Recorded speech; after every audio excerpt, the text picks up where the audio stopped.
Pahalgam incident తర్వాత operation Sindoor చేపట్టి పాకిస్తాన్‌కి చుక్కలు చూపించినటువంటి భారత్, ఆ పైన సింధు నదీ జలాల ఒప్పందాన్ని రద్దు చేసి, ఆర్థిక పరంగా దిగ్బంధించడం కూడా ప్రారంభించింది. దాంతో లేదు లేదు ఇది అంతర్జాతీయ ఒప్పందం రద్దు చేయడానికి కుదరదంటూ ఐక్యరాజ్య సమితికెళ్ళి గిలగిల్లాడిన భారతదేశం కుదరదు పొమ్మంటోంది. అయితే ఉగ్రవాదాన్ని నిరసిస్తూ పాకిస్తాన్‌తో సింధు నదీ జలాల ఒప్పందం మధ్యవర్తిత్వ ప్రక్రియని భారత్ సస్పెండ్ చేస్తే, నెదర్లాండ్స్‌లో ఉన్నటువంటి హేగ్‌లో ఉన్నటువంటి ఐక్యరాజ్య సమితి శాశ్వత మధ్యవర్తిత్వ న్యాయస్థానం పీసీఏలో దీని మీద కంప్లైంట్ చేసింది పాకిస్తాన్. అయితే పాకిస్తాన్ తన వాటాతో పాటు భారతదేశాన్ని కూడా అందులో పార్ట్‌గా రమ్మంటే భారత్ అందులో మేము ఇన్వాల్వ్‌గా అసలు నీకు ఆ అవకాశం ఇవ్వట్లేదు పొమ్మనమని. మిమ్మల్ని మేము గుర్తించట్లేదు పొమ్మనమని.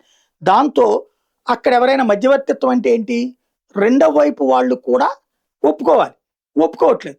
కానీ భారతదేశం తరపున 16 కోట్ల రూపాయలు పాకిస్తాన్ డబ్బులు కట్టేసి భారత్ కట్టినట్టు అనుకోండి అని చెప్పి అదే అంటుంది. అంటే మన తరపున అదే కట్టేసేసి మనం దాంట్లో మధ్యవర్తిత్వంలో అడిగినట్టుగా చెప్పేటటువంటి దిక్కుమాలిన నాటకాలు ఆడుతుంది పాకిస్తాన్.